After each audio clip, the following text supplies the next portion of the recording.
For the past 6 weeks, we've been journeying through a series called The Questions of Jesus. And every week, we've been diving deep into one of the over 300 questions that Jesus asks throughout the Gospels. And we've been discovering as we've journeyed along that each of these questions reveal ancient truths that strengthen our faith for today. And today we arrive at the final question, not just of our series, but the final question Jesus asks, specifically in the Gospel according to John. And it is maybe the riskiest of all questions. It is the question, do you love me?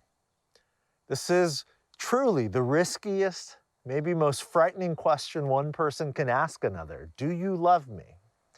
Now, the way Jesus asks this question, though, is vastly different than the sort of pop culture renderings of love that we are so accustomed to.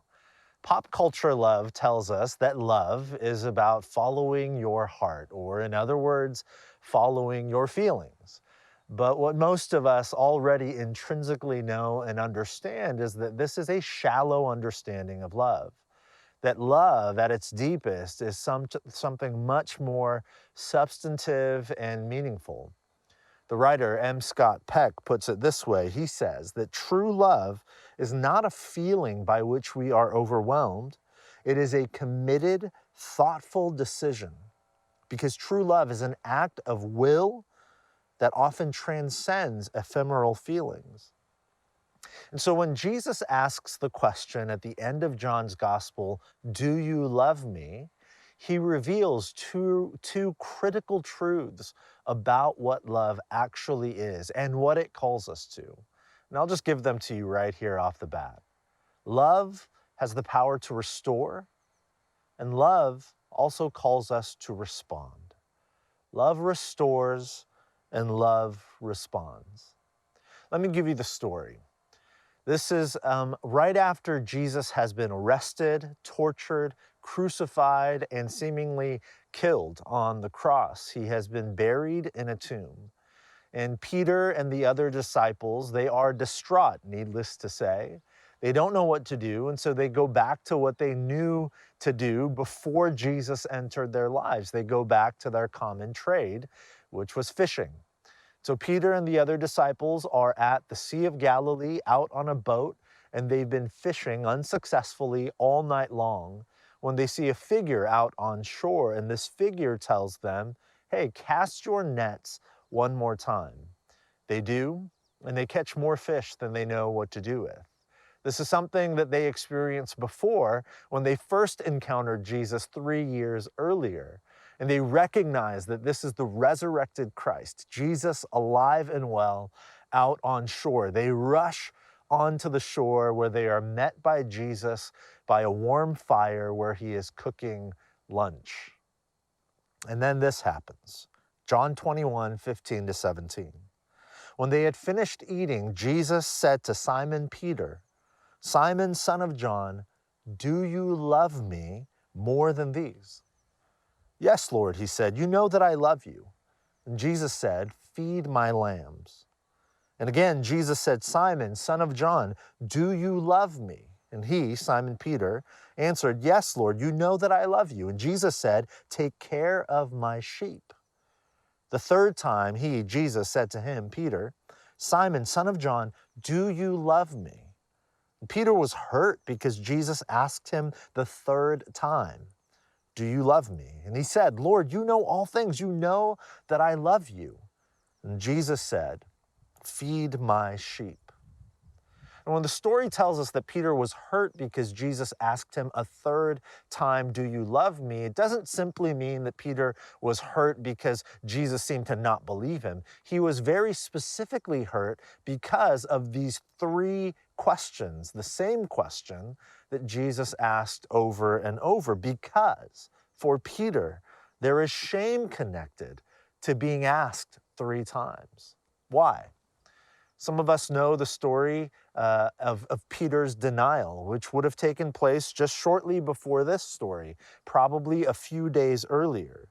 The story of Peter's denial is told in all 4 Gospels. And it's the story of immediately after Jesus is arrested and he is being questioned by the religious leaders. Peter is standing out in a courtyard, warming himself by a fire, and he is asked 3 times, "Hey, aren't you one of that man's disciples? Don't you know him? You should be arrested too." And 3 times, Peter denies knowing Jesus. And so when Peter returns to shore to encounter the resurrected Christ by a warm fire, and Jesus asks him 3 times, "Do you love me?" This scene is laced with pain and, most importantly, guilt and shame for Peter. The theologian Ben Witherington, he puts it this way. He says that John, the biographer here, has the restoration take place in a setting similar to where the denial did. It's like revisiting the scene of a crime, only this time getting it right. You see, Jesus is intentional in asking Peter 3 times by a fire. He is intentionally trying to point Peter back to that moment a few days earlier when by a fire Peter had failed. He had denied Jesus. But Jesus is not reprimanding Peter, he is restoring him. Jesus asks the question with great care and intentionality that would have reminded Peter of their shared history and the fact that Jesus knows that Peter had failed, that Peter had denied him. But there is a redemptive edge to Jesus' question, "Do you love me?" It's not just a present feeling, "Do you love me right now?" It is a restorative truth that redeems the entirety of Peter's story with Jesus. It now colors everything that has happened in a new light. Jesus asks Peter by a warm fire 3 times, "Do you love me?" in order to redeem and ultimately restore Peter from that failed moment just a few days earlier when by a warm fire, Peter had denied Jesus 3 times. Love has the power to restore. Jesus loves us enough, not just Peter, but you and me, to look deeply into our failures of the past and to enter in with love, with the question, "Do you love me?" Because even if you have failed, it is possible to still love me because I love you. But it's not just about what has happened. This question is also about what must now happen in light of Peter's declaration of love, in light of the restorative power of love. The theologian N.T. Wright puts it this way, that this scene between Jesus and Peter is one of the most spectacular interchanges in the whole Bible, perhaps in all of literature. The most remarkable thing about it is that by way of forgiveness, Jesus gives Peter a job to do. Once love has restored Peter and once love has restored us, love then calls Peter, and in turn, love calls us to respond. And specifically, the response that Jesus gives, the response he invites and commands, is to feed and care for his sheep. Jesus asks Peter 3 times, "Do you love me?" Peter responds 3 times, "Yes, Lord, you know that I love you." And then 3 times, Jesus invites Peter to respond to that love. He tells him to care for and to feed his sheep. You know, sheep have been domesticated for about 9 to 10,000 years at this point. Um, and for most of those years, sheep have been thought to be sort of mindless animals that just wander around thoughtlessly. But recent research is revealing something quite different. In fact, we are discovering in recent years that sheep actually are incredibly mindful and that they're incredibly relational. Sheep actually have a great memory. Research is showing us that they can remember up to 50 distinct human faces for up to 2 years. They experience a wide range of emotions from fear to anger to joy to playfulness. Sheep also develop lifelong relationships and friendships. They're incredibly communal. So the question, why does Jesus, and not just Jesus, but as we'll see here in a moment, throughout the scriptures, why do we see the metaphor of sheep and a shepherd over and over again? Why is this such a common metaphor to describe God's relationship to his people? Research, and not just recent research, but human experience over many millennia, have actually revealed to us that sheep are also one of the very few animals on the planet that require human intervention in order to thrive and to flourish. Sheep can certainly survive on their own out in the wild, but it is a precarious world for them without human intervention. Sheep need shepherds. And more than that, the quality of a sheep's life is dependent upon the quality of the shepherd.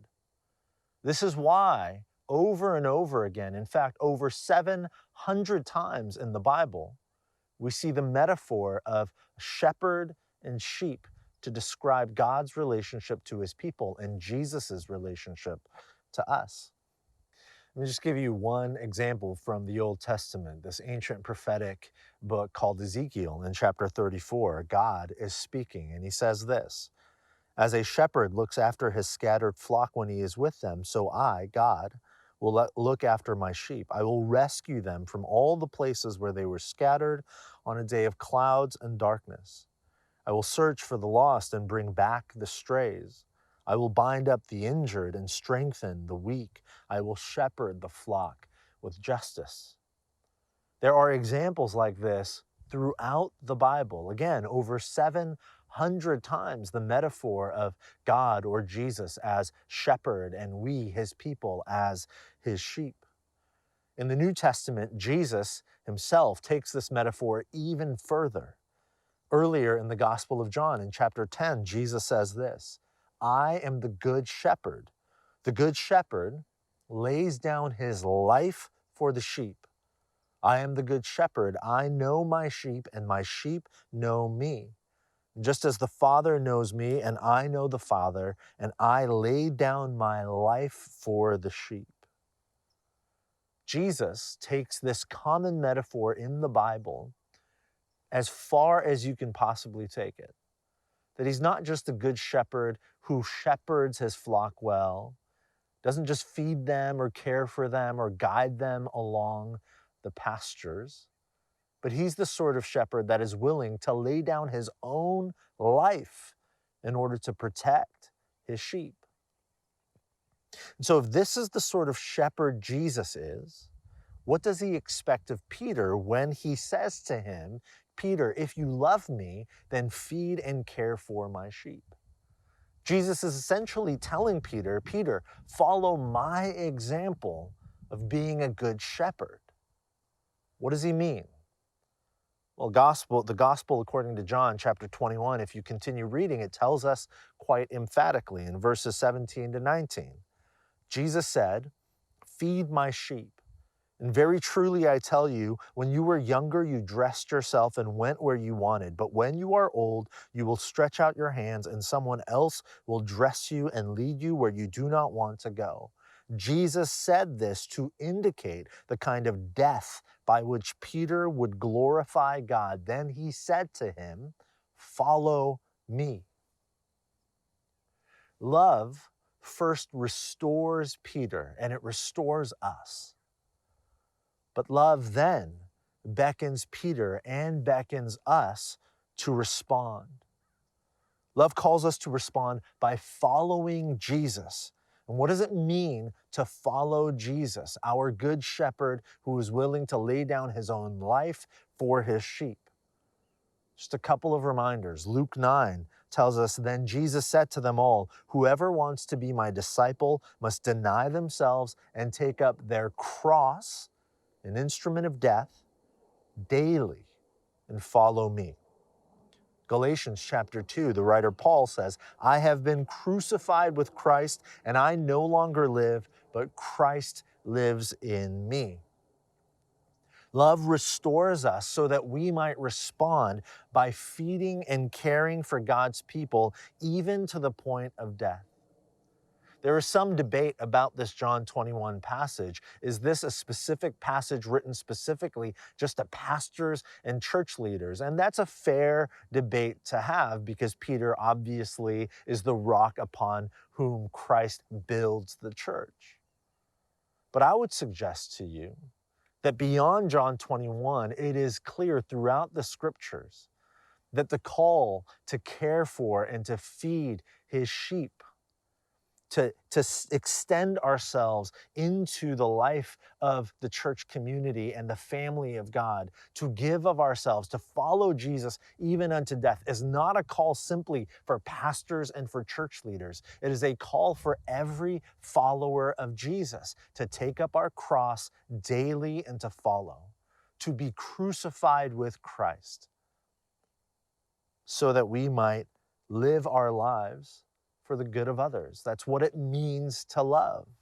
As Thomas Aquinas once wrote, to love is to will the good of another. Love restores us so that we might respond by feeding and caring for God's people, even to the point of death. For the first Christians, this very well could have meant, for many of them, actual literal death, as so many of them were martyred for their faith. We don't face that sort of persecution today in 2020 here in America, but there are all sorts of other deaths that are necessitated in our following of Jesus. Death to self-centric motivation, or death to self-preservation, or death to selfish ambition. This is why Jesus says to take up your cross daily. In the everyday rhythms of your life, can you die to yourself in order to follow the example of Jesus, our good shepherd, who is willing to lay down his life for the good of the sheep? What does it look like? What does it mean to give ourselves, even in death, for the good of others, to feed and care for God's people? I read a book a few years ago by a writer named Paul Kalanithi. And Kalanithi was a writer, but more importantly, he was actually a neurosurgeon at Stanford University.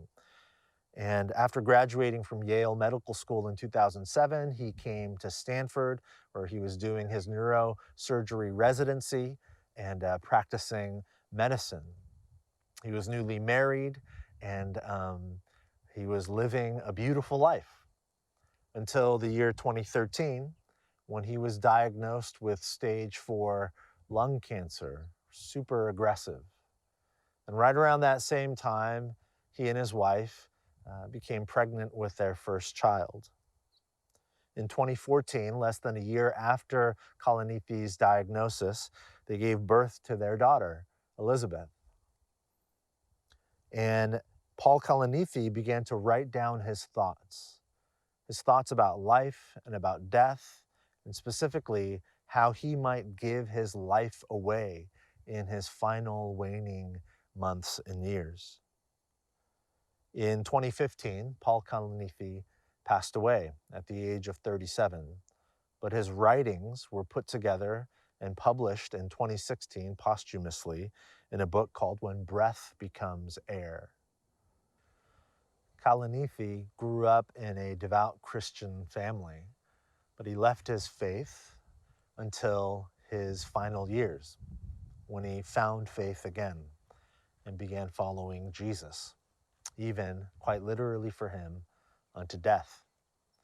In his book that was published posthumously, he writes to his daughter, who he knew he would never see grow up in this life. He says, when you come to one of the many moments in life when you must give an account of yourself, provide a ledger of what you have been and done and meant to the world, do not, I pray, discount that you filled a dying man's days with a joy unknown to me in all my prior years, a joy that does not hunger for more and more, but rests satisfied. Even in his death, he gave this beautiful gift to his little girl. Later in the book, When Breath Becomes Air, he writes this incredible line: "The fact of death is unsettling, yet there is no other way to live." The love of Jesus restores us. No matter what you've done, your past guilt, your past shame, your past pain and hurt. Not just what you have done, but the stuff that has been done to you, that resides deep down inside in such dark spaces and places that you are afraid to even bring them into light. No matter what your past, no matter what your history looks like, Jesus meets you in those darkest of places, and his love restores you if you are willing to receive and to give that love back to him.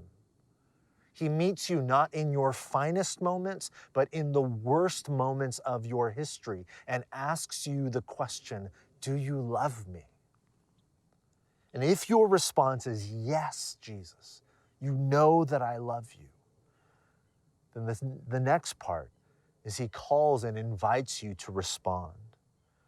To respond by giving your life and even your death away.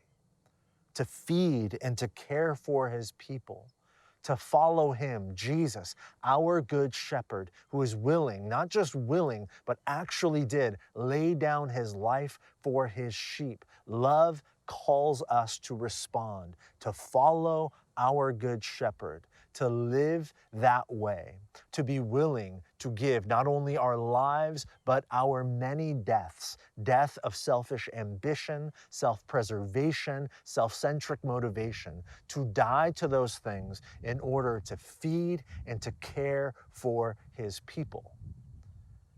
This is what the question, do you love me, is all about. And so my invitation to you today is that you would open your heart and mind and hear Jesus, our good shepherd, asking you, do you love me? And may we, with all that we are, respond, yes, Lord, you know that I love you.